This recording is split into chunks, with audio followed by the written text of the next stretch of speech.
하나님 나라의 법이 있어요. 그 하나님 나라의 법을 우리는 통틀어서 계명이라 그렇게 말하고, 또 이 계명의 말씀이 나올 때마다 사랑이라는 단어가 늘 같이 나옵니다. 예수님께서 요한복음 14장 15절에 너희가 나를 사랑하면 나의 계명을 지키리라. 이 속에 정말 많은 의미가 들어 있습니다. 나를 사랑하면 나의 계명을 지키리라. 자, 이 사랑과 계명에 관련된 몇 말씀을 보겠습니다. 이것은 구약에도 나옵니다. 느헤미야 1장 5절에 주를 사랑하고 주의 계명을 지키는 자라는 말씀이 나옵니다. 지금 방금 보신 이 말씀도 나를 사랑하면 나의 계명을 지키리라. 요한복음 15장 10절에도 내가 아버지의 계명을 지켜 그의 사랑 안에 거하는 것 같이 너희도 내 계명을 지키면 내 사랑 안에 거하리라. 여기도 계명과 사랑이 반복 두 번에서 언급되고 있습니다. 요한복음 15장 12절에도 내 계명은 곧 내가 너희를 사랑한 것 같이 너희도 서로 사랑하라 하는 이것이니라. 요한 2서 1장 6절에 이 사도 요한이 이 문제에 대해서 아주 깊이 있는 말씀을 많이 하셨죠. 또 사랑은 이것이니 우리가 그의 계명을 좇아 행하는 것이요 계명은 이것이니 너희가 처음부터 들은 바와 같이 그건 구약의 모든 하나님의 말씀의 교훈을 가리키는 것입니다. 그 가운데서 행하라 하십니다. 이렇게 계명과 사랑은 뗄래야 뗄 수 없는 관계 속에서 계속해서 우리들에게 호소하고 계시는데 그 과연 계명과 사랑의 관계가 어떤 것인가? 오늘 이 문제를 좀 다루고자 합니다. 계명이 무엇이냐? 사람들은 계명하면은 흔히 10계명을 생각하지만 굉장히 넓은 범위로 사용되는 낱말이 계명이라고 하는 것입니다. 여기 하나님께서 아브라함에 대하여 창세기 26장 5절에 아브라함이 내 말을 순종하고 내 명령과 내 계명과 내 율례와 내 법도를 지켰음이라 하시니라. 여기에 내 말, 명령, 계명, 율례, 법도 이것이 각각 다 다른 것일까요? 같은 말씀을 다른 단어로 반복해서 사용한 것입니다. 여기에 또 더 많은 사례가 나옵니다. 시편 19편 7절로 9절에 여호와의 율법은 완전하여 영혼을 소송케 하고 여호와의 증거는 확실하여 우둔한 자로 지혜롭게 하며 여호와의 교훈은 정직하여 마음을 기쁘게 하고 여호와의 계명은 순결하여 눈을 밝게 하도다. 여호와를 경외하는 도는 정결하여 영혼까지 이루고 여호와의 규례는 확실하여 다 의로우니. 여기 율법, 증거, 교훈, 계명, 경외하는 도, 규례 이런 여러 다양한 단어가 나옵니다. 이건 다 같은 말입니다. 히브리 문학의 특성은 어떤 문장을 열거해 나갈 때 같은 뜻을 가진 다른 단어들을 사용하는 것이 특징 중에 하나입니다. 이 모든 율법, 증거, 교훈, 계명, 율례, 법도 이 모든 것을 다 합쳐서 쉽게 말할 때 하나님의 계명이라고 말하는 것입니다. 또 이것을 우리가 분류해서 이렇게 나누어 볼 수도 있습니다. 구약 성경에 나타난 하나님의 법들이 구분하면 몇 가지가 있습니다. 자연 법칙이 성경에 여기저기 기록되어 있습니다. 욥기서에도 나오고 또 여러 다른 성경 창세기에도 나오죠. 한 예를 들면 이런 것입니다. 하늘에 궁창에 광명이 있어. 이것은 해, 달을 말하는 것이죠. 또 별들도 말하는 것이고 주야를 나누게 하라. 또 그 광명으로 하여 징조와 사시와 일자와 연한이 이루리라. 이게 자연 법칙입니다. 하루가 어떻게 돌아가고 한 달이 어떻게 돌아가고 1년이 어떻게 된다. 사계절이 어떻게 돌아온다 하는 것에 대한 어떤 자연의 법칙을 명시한 부분입니다. 그 다음에 우리가 잘 아는 대로 레위기의 이 인간의 건강에 관한 법칙 좀 더 포함시키면은 위생 관련 법칙들이 많이 나옵니다. 그 다음에 제사 제도에 관한 법칙이 나옵니다. 성경에 레위기서에 많이 나오죠. 그 다음에 이스라엘이 국가라고 하는 다리에서 시행하는 민법이 나옵니다. 이스라엘 나라의 법이에요. 그 다음에 도덕법이 명시되어 있는데 이것은 십계명을 가리켜서 흔히 우리는 도덕법이라고 말합니다. 그 외에 여러 가지 다양한 법도와 율례와 교훈들이 성경에 가득 차 있습니다. 이 중에서 어떤 것이 지금까지 유효한가 상식적으로 생각하면 됩니다. 자연법칙, 여전히 자연은 법칙을 따라 돌기 때문에 이것은 유효한 것입니다. 건강법칙, 위생법칙, 여전히 오늘 우리에게 건강이 필요하고 위생이 필요하고 청결이 필요하기 때문에 여전히 유효한 것입니다. 제사제도법은 지금 필요치 않습니다. 예수님께서 십자가에 돌아가심으로 모든 제사와 관련된 법칙들은 다 폐지됐습니다. 이스라엘 민법, 이것은 오늘 우리에게 그리스도인들에게 필요한 법은 아닙니다. 물론 그 중에 우리가 더러 참고할 것들이 있지만 지배하는 법은 아니죠. 그 다음에 도덕법 십계명은 어느 항목을 들춰봐도 오늘날 우리에게 필요치 않은 것이 없습니다. 이것은 오늘날까지 유효한 절대법입니다. 변동할 수 없는 법이에요. 그 다음에 기타 다른 법도와 율례와 교훈들이 성경에 많이 있습니다. 종합적으로 말씀드리면 계명이라고 하는 것은 이 성경에 기록되어 있는 말씀 가운데서 사람에게 원하시는 하나님의 뜻을 가리켜서 총체적으로 계명이라고 말하는 것입니다. 그 모든 계명을 하나님께서 친수로 요약해서 기록해서 압축해서 기록해 놓은 것이 십계명입니다. 그리고 창조주 하나님의 뜻은 사람들이 영육간에 건강하게 영원히 사는 것이고 그 계명이 바로 영생의 원리라는 겁니다. 그리고 계명의 근본 정신은 사랑이고 그러므로 사랑은 생명이다 하는 것입니다. 하나님은 사랑의 원천이십니다.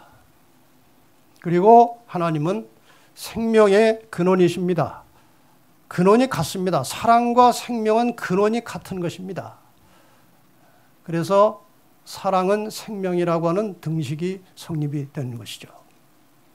여기 한 영감적인 책에 보면 하나님은 사랑이시며 사랑은 곧 생명이다 이렇게 확실하게 나와 있어요. 사랑은 생명이라는 거예요. 이 하나님의 계명 또 사랑, 생명이라고 하는 단어를 우리가 놓고 죄가 무엇인지 정의한다면 이런 것입니다. 죄는 법을 범하는 것을 성경은 죄라고 말합니다.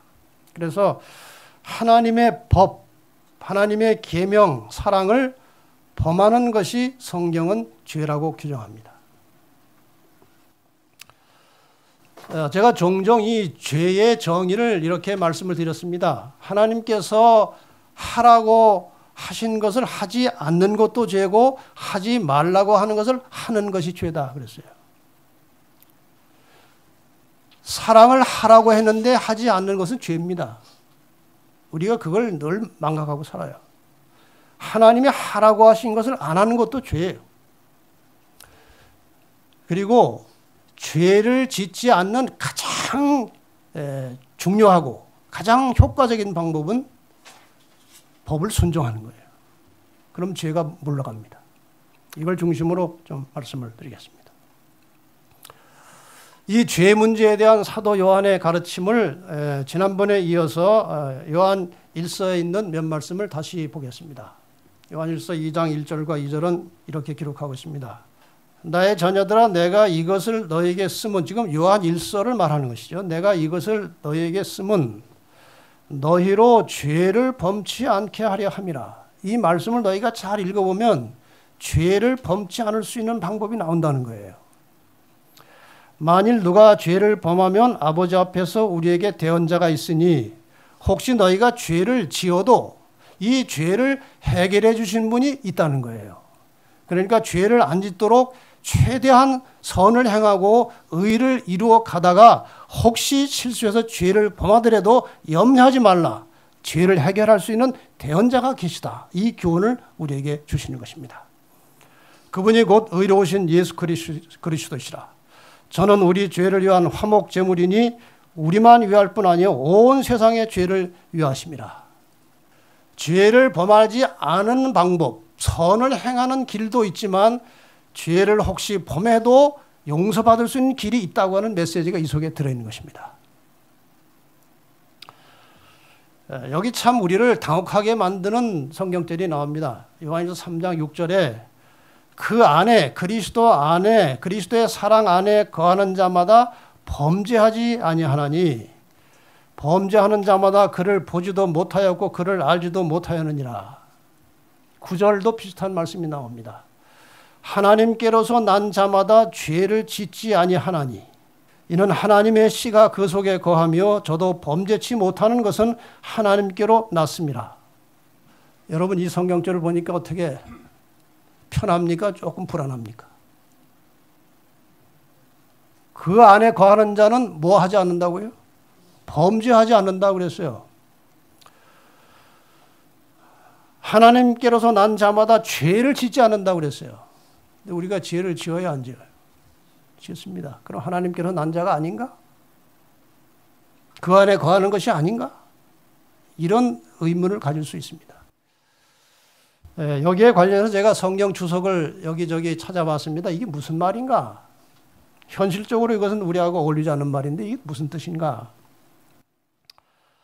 하나님께로서 난 자라고 하는 것은 물과 성령으로 거듭난 사람을 말하는 것입니다. 그 안에 거한다는 것은 거듭난 이후에 예수 그리스도 안에 거하는 그 말씀 안에 사는 사람들을 말하는 것입니다. 그들은 범죄하지 않는다는 말씀의 뜻이 무엇이냐 이거예요. 이것을 종합해 보면 범죄하기를 계속하지 않는다는 거예요.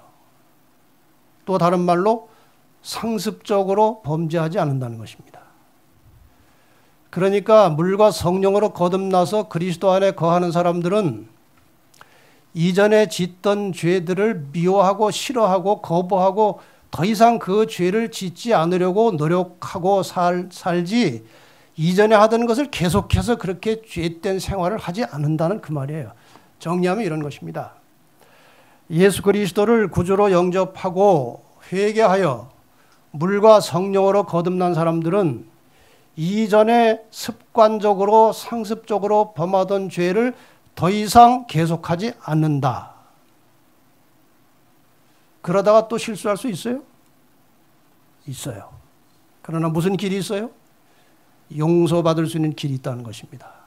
그러나 의도적으로 이전에 짓던 습관적인 죄들을 계속해서 범하고 살지 않는다는 거예요.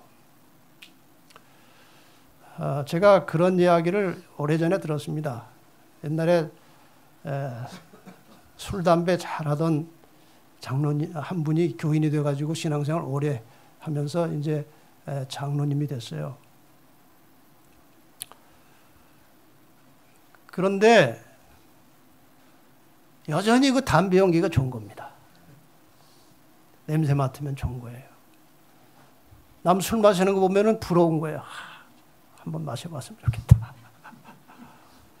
그래서 어떤 장로님 실제로 담배 생각이 하도 옛날에 나게 나가지고 몰래 숲속에서 담배 핀 적도 있다고 그래요. 그렇다고 계속 핍니까? 아니에요. 그렇지 않는다는 거예요. 죄를 범하지 않는다는 것은 이전에 하던 죄를 지속적으로 계속해서 반복해서 하지 않는다는 것이지 절대로 실수하지 않는다는 말이 아니고 실수를 하더라도 즉시로 성령께서 깨우쳐 주셔서 잘못된 마음을 갖게 하고 회개하는 마음을 주셔서 우리를 새롭게 해주신다 그런 뜻입니다. 그래서 하나님께로서 난 자는 범죄하지 않는다 그 말이에요. 죄를 좋아하지 않는다는 거예요. 해도 금방 후회하고 싫어한다는 것입니다. 자, 이 말씀을 잘 보시기 바랍니다. 왜 우리가 죄를 범하지 않고 살아야 되느냐? 왜 깨끗하게 살아야 되느냐? 요한일서 3장 2절로 4절입니다. 사랑하는 자들아 우리가 지금은 하나님의 자녀라 장래에 어떻게 될 것은 아직 나타나지 아니하였으나 그가 예수님께서 나타내심이 되면 재림을 말하는 것이죠. 우리가 그와 같을 줄을 아는 것은 그의 계신 그대로 볼 것을 인함이니 재림하시면 예수님을 직접 보게 된다는 말이에요. 주를 향하여 이 소망 재림의 소망을 가진 자마다 그의 깨끗하심과 같이 자기를 깨끗하게 하느니라. 죄를 짓는 자마다 불법을 행하나니 죄는 불법이라. 왜 항상 자기를 깨끗하게 해야 됩니까? 깨끗한 분을 만날 것이기 때문에 그래요. 하나님은 죄와 공존할 수 없어요. 죄인은 하나님을 대면할 수 없는 것입니다. 그래서 항상 그리스도의 보혈로 자기를 깨끗하게 유지하고 사는 것이 그리스도인의 신실한 신앙의 중심이에요. 왜 날마다 그렇게 살아야 되느냐? 언제 죽을지 모르기 때문에 그러는 거예요. 우리가 종말하고 이제 종말 신앙을 많이 강조하지만 그 역사적 종말의 시간은 예측할 수도 없고 언제 될지 모르는 거예요. 그러나 정말 중요한 종말 신앙은 개인의 종말에 대비해서 사는 것입니다. 언제 죽을지 모르기 때문에 죽음을 대비해서 사는 거예요. 제가 서울중앙교회 있을 때 어떻게 이 사회적으로 상당히 재력이 있고 이제 삼성의 아주 거의 최고위급 간부 한 분이 연결이 돼가지고 이제 우리 교인이 됐어요. 그분은 그 당시 신앙을 시작한 뒤로 지금까지 제가 흔들리는 것을 보질 못했어요. 매일 말씀 듣고 들으면 순종하고 늘 영혼에 대해서 관심을 가지고 아주 깨끗하게 경건하게 사세요. 제가 몇 달 전에 말씀을 들었는데 자기가 죽으면 아직 뭐 그분은 건강하시지만 이 재산의 얼마는 어디를 위해서 쓰고 얼마는 어디를 위해서 쓰고 나는 어떻게 처리하고 유언장을 다 써놓고 사신다고 들었어요. 죽음을 대비하고 있는 것입니다. 그런 정신으로 하루하루를 어느 순간에 내 목숨이 끊어진다 할지라도 장차 예수님이 오셔서 우리를 부활시킬 때 대면할 수 있는 그런 깨끗한 모습으로 사는 것이 하나님께서 우리에게 원하시는 것입니다. 죄를 품고 잠들지 말라는 거예요. 한을 품고 잠들지 말라는 것입니다. 늘 깨끗한 마음으로 평안하게 잠드는 것이 하나님의 뜻이에요. 죄는 불법이라고 하는 말씀을 조금 더 생각해 보십시다. 하나님의 계명을 따라 살지 않는 것, 이것이 죄지요. 또 다른 말로 바꾸면 하나님의 계명을 따라 사는 것이 의예요. 그것이 의입니다. 반대. 그런데 바울이 이렇게 말했습니다. 로마서 3장 20절에 율법의 행위로 그의 앞에 의롭다 하심을 얻을 육체가 없다 그랬어요. 율법은 죄를 깨닫게 할 뿐이지 이 율법을 잘 지켜서 의롭게 될 육체가 없다 그랬어요. 근데 성경은 계속 우리에게 의를 요구합니다. 사도 바울은 이렇게 말했는데 어떻게 우리가 의롭게 되는 것인가?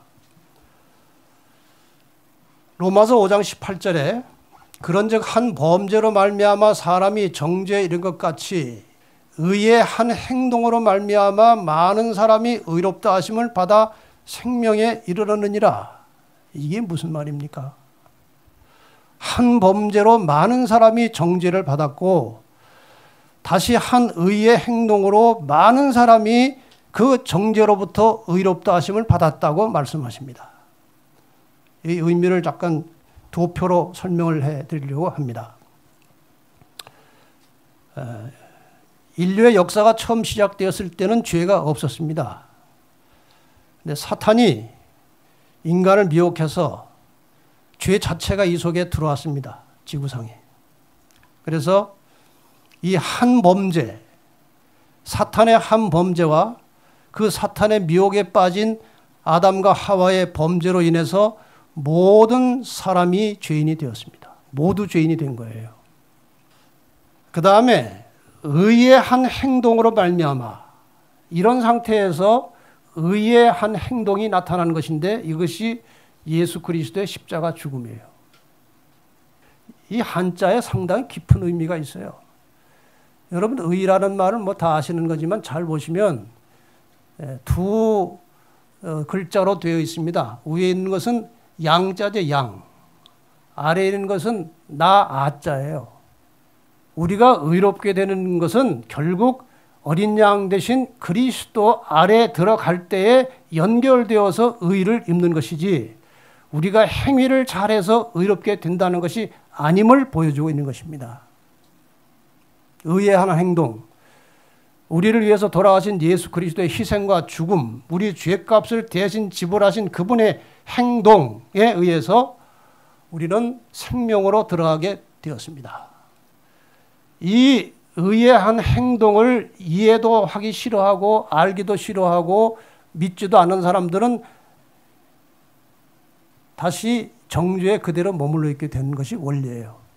오직 영접하는 자, 그 이름을 믿는 자들만이 생명으로 들어가는 것입니다. 이것이 성경이 가르치는 생명의 원리고 도리예요. 그래서 독생자의 요한복음 3장 18절에 보면 3장 16절은 여러분이 잘 아시죠. 독생자를 믿음으로 구원을 영생을 얻게 되었다. 그러나 18절에 보면 독생자의 이름을 믿지 아니함으로 벌써 심판을 받은 것이니라. 그러니까 예수의 이름을 영접하고 믿지 않으면 그 자체가 정죄 속에 그대로 머물러 있는 거예요. 모든 사람이 그냥 다 죄인으로 살다가 그리스도를 만나고 영접하는 순간에 그를 통하여 생명으로 들어가는 것이고, 계속해서 그 그리스도를 영접지 않은 자는 이전에 정죄에 머물러 있다가 사망하는 것입니다. 이것이 성경이 말하는 생명과 사망의 원리예요.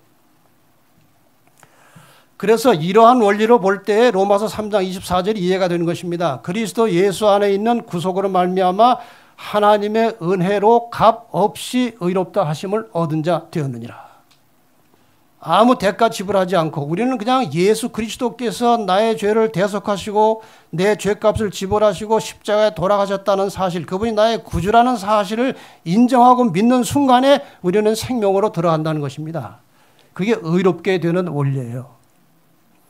또 다른 성경절 하나는 로마서 5장 1절입니다. 그러므로 우리가 믿음으로 의롭다 하심을 얻었은즉, 위에서는 은혜로 값없이 의롭다 하심을 얻었다, 믿음으로 의롭다 하심을 얻었다, 다 같은 말입니다. 이렇게 해서 우리가 의를 얻었지 의를 이룬 것이 아니에요. 의는 얻은 것입니다. 값 없이 주시는 의를 얻은 거예요.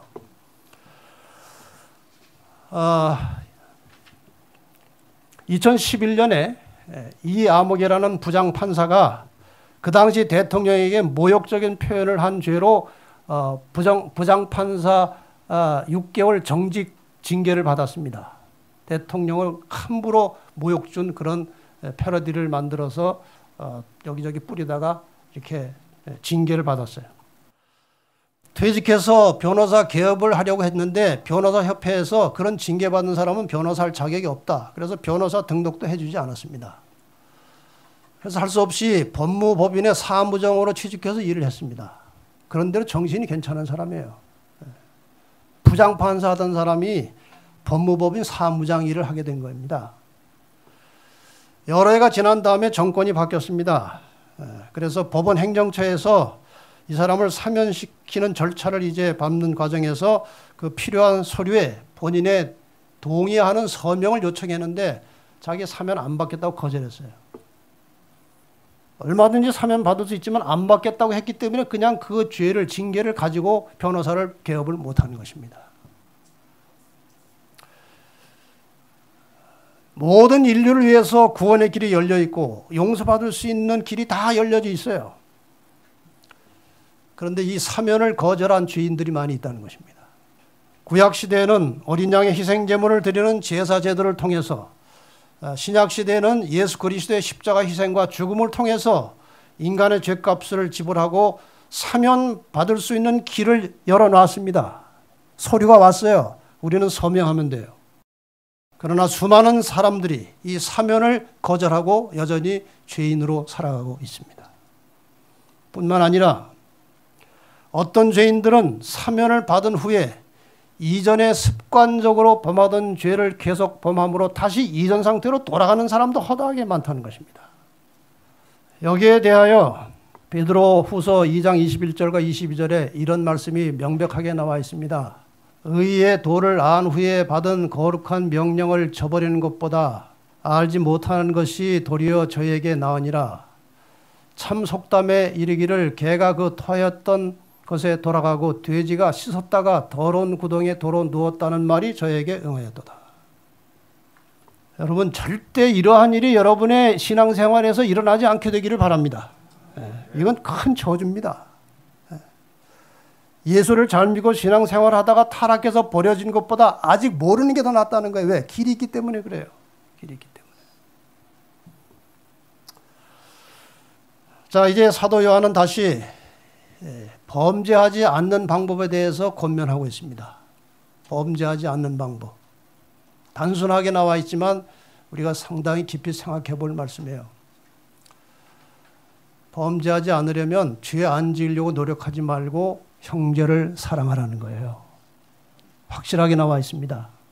우리가 형제를 사랑함으로 사망에서 옮겨 생명으로 들어간 줄을 알거니와 형제를 사랑함으로 사망에서 옮겨 생명으로 들어간 줄을 알거니와 사랑치 아니하는 자는 사망에 거하느니라. 여러분 이 말씀을 들으실 때 어떻습니까? 사망에 있어요? 생명에 있어요? 현재. 형제를 사랑함으로 사망에서 옮겨 생명으로 들어갔다. 그러므로 사랑하지 아니하는 자는 아직 어디에 거한다고요? 사망에 거하느니라. 그 형제를 미워하는 자마다 살인하는 자니 살인하는 자마다 영생이 그 속에 거하지 아니하는 것을 너희가 아는 바라. 여러분 사람을 싫어하고 사람을 원망하고 미워하는 그런 습성이 있으면 빨리 끊어버려야 합니다. 하나님의 능력을 빌려서. 이것은 그리스도인에게 있어서 아주 해로운 습관이에요. 사람을 미워하는 거, 사람을 싫어하는 거. 여기 사랑이라는 말에 대해서 많은 사람들이 이제 막연하게 생각하고 있는 것은 어떤 느낌이나 감정으로 생각합니다. 사랑. 네, 제가 여러 차례 반복해서 드린 말씀 중에 하나는 사랑은 일시적인 감정의 충동이 아니고 삶을 지배하는 원칙이라고 말씀드렸어요. 사랑은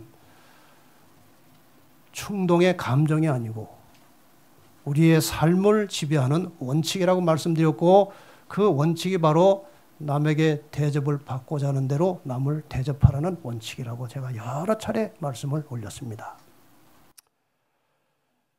그 다음에 이런 기절도 제가 반복 말씀을 많이 드렸습니다.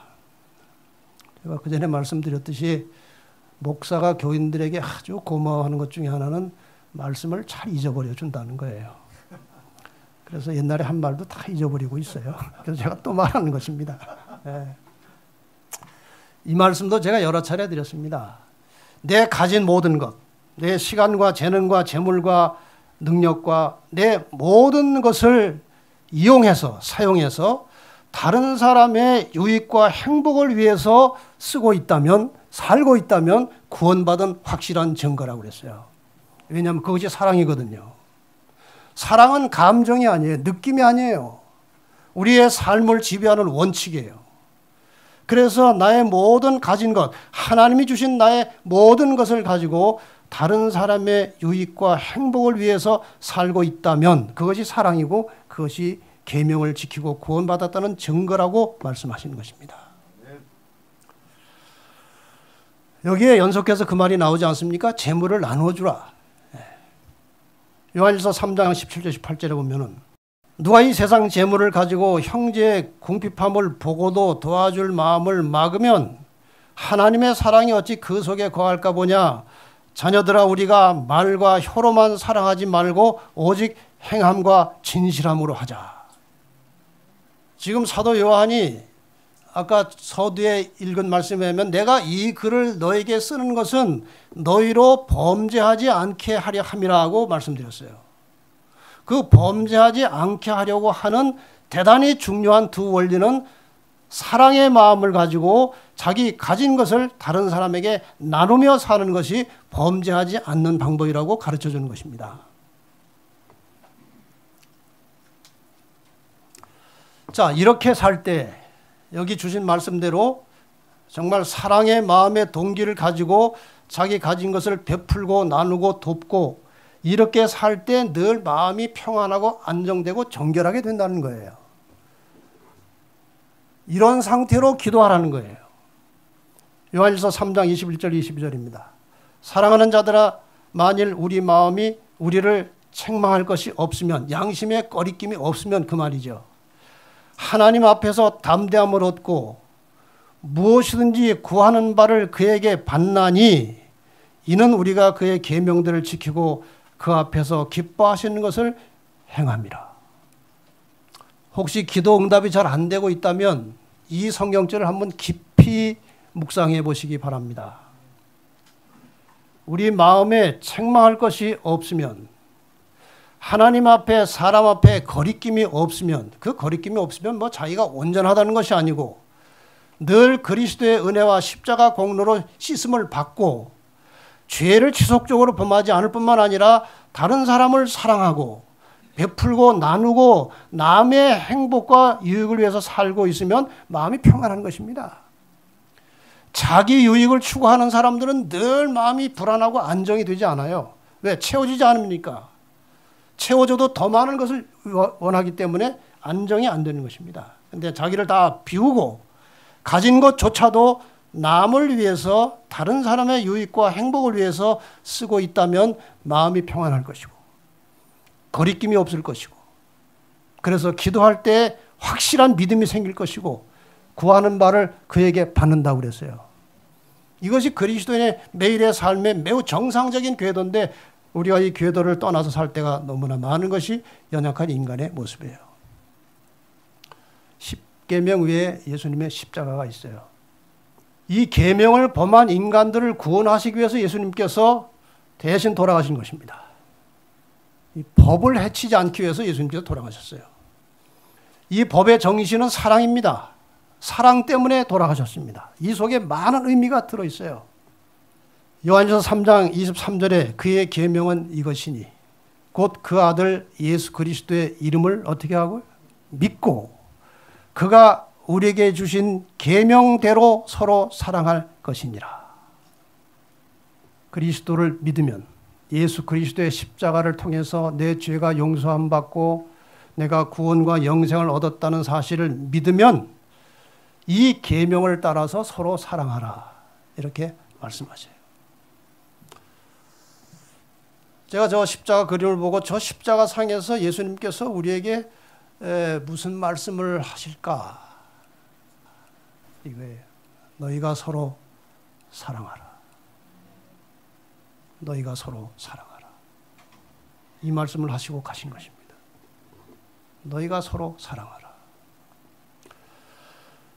그런데 제가 이 성경을 찾다 보니까 지금 이 요한일서 3장 23절에 예수 그리스도의 이름을 믿고 그의 계명대로 서로 사랑할 것이라고 하는 이 말씀이 같은 사도 요한이 기록한 요한계시록 14장 12절 세 천사 기별의 마지막 결론임과 동시에 모든 주제의 중심이 되는 계시록 14장 12절에 이 말씀이 그대로 나오는 것을 제가 이번에 새롭게 보게 되었습니다. 성도들의 인내가 여기 있나니 저희는 하나님의 계명과 예수 믿음을 지키는 자니라. 이것이 요한일서 3장 23절과 통하는 말 아닙니까? 계시록 14장 12절 끝나면 바로 무슨 내용이 나오는지 혹시 아십니까? 낫을 들고 예수님께서 추수하러 오시는 장면이 나와요. 그러니까 예수님께서 추수하러 오시기 직전에 그 추수로 거둠을 받고 알곡으로 곳간에 들여질 사람들의 특징이 이것이에요. 이겁니다.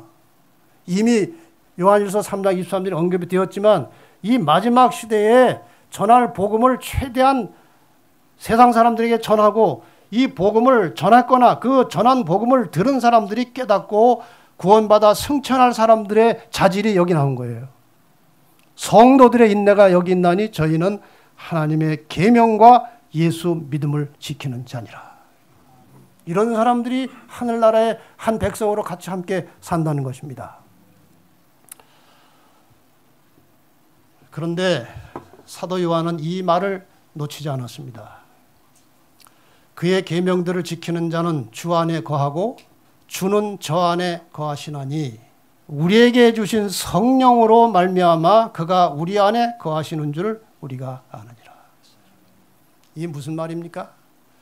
인간의 의지와 인간의 결심과 노력 가지고는 계명을 지킬 수 없다는 것입니다. 지킬 힘이 없다는 거예요. 계명을 지키지 않는 것은 우리가 그리스도 안에 거하지 못하는 것입니다. 계명을 지킴으로 그리스도 안에 거하는 거예요. 이게 저 안에 우리가 그 안에 거하고 그분이 우리 안에 거하는 것은 우리에게 주신 성령으로 말미암아 그가 우리 안에 거하신다는 말은 성령의 능력을 통하지 않고는, 성령의 능력을 빌리지 않고는 사랑의 정신을 가지고 계명을 실천하는 것이 불가능하다는 것입니다. 이것이 사도 요한의 가르침이에요. 사도 바울도 같은 말을 했습니다. 로마서 8장 3절 4절에 율법이 육신으로 말미암아 연약하여 할 수 없는 그것을 하나님은 하시나니 그 죄를 인하여 자기의 아들을 죄 있는 육신의 모양으로 보내어 육신의 죄를 정하사 우리가 받을 정죄를 예수님이 대신 받으시고 그 죄값으로 돌아가신 것입니다. 그 이후에 예수를 받아들이고 그분을 영접한 사람들은 육신을 좇지 않고 옛날에 육을 좇아 살지 않고 그 영을 좇아 행하는 우리에게 율법의 요구를 이루어지게 하려 하심이라. 계명의 요구를, 계명을 순종하는 일을 할 수 있는 길은 그 영을 좇아 행하는 우리가 그 일을 할 수 있다는 것입니다. 우리가 이것을 제대로 이해하지 못하면 우리가 아무리 그리스도인답게 살려고 애를 써도 좀처럼 변화되지 않은 것이 인간이에요. 그렇지 않습니까? 우리 스스로를 돌아봐도 그렇지 않습니까?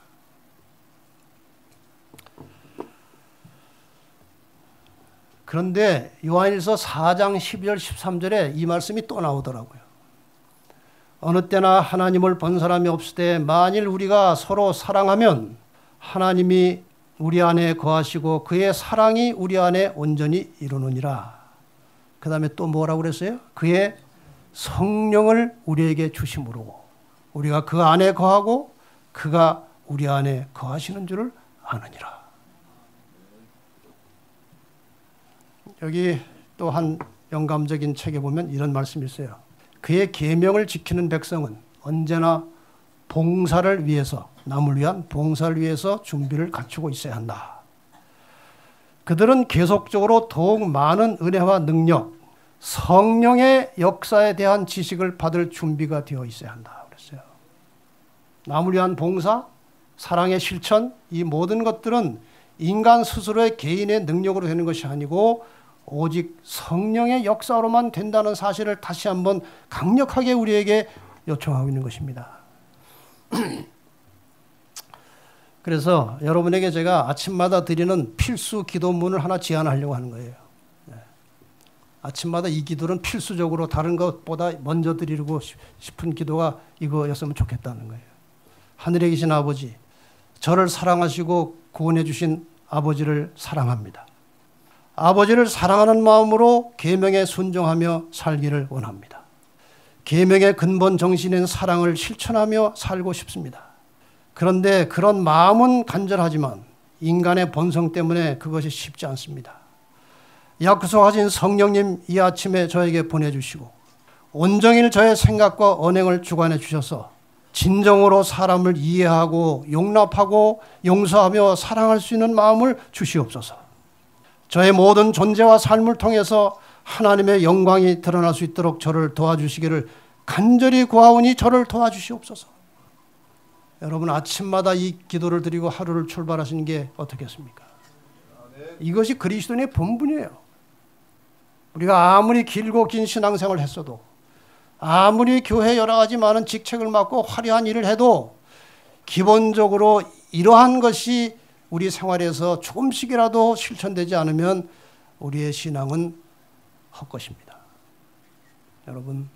여러분과 저의 삶에 이 성령의 역사를 통해서 하나님께서 명하신 계명의 말씀을 깊이 깨닫고 그 말씀에 순종하며 살아가면서 나날이 예수님의 그 사랑의 정신을 본받아서 조금씩이라도 변화되어가는 성도들이 되시기를 바랍니다.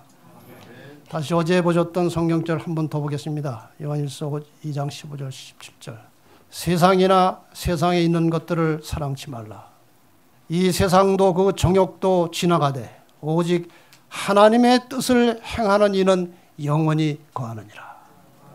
여기 하나님의 뜻이 무엇입니까? 너희가 서로 사랑하라는 거예요. 이게 하나님의 뜻이에요. 이런 사람들이 함께 모여 사는 곳이 천국이에요. 하나님은 사랑이시기 때문에 그렇습니다.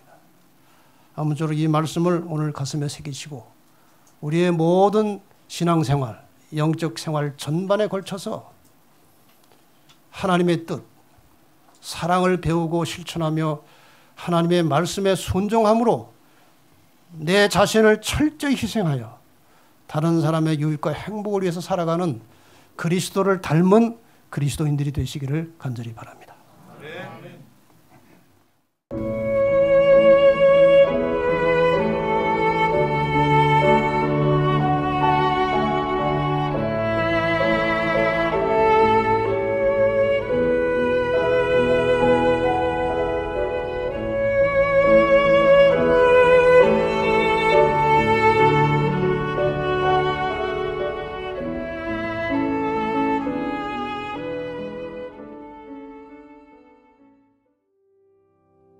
채널7은 진실하고 정직한 마음으로 성경의 진리를 찾고 있는 소수의 기독교인들을 위한 유튜브 방송입니다.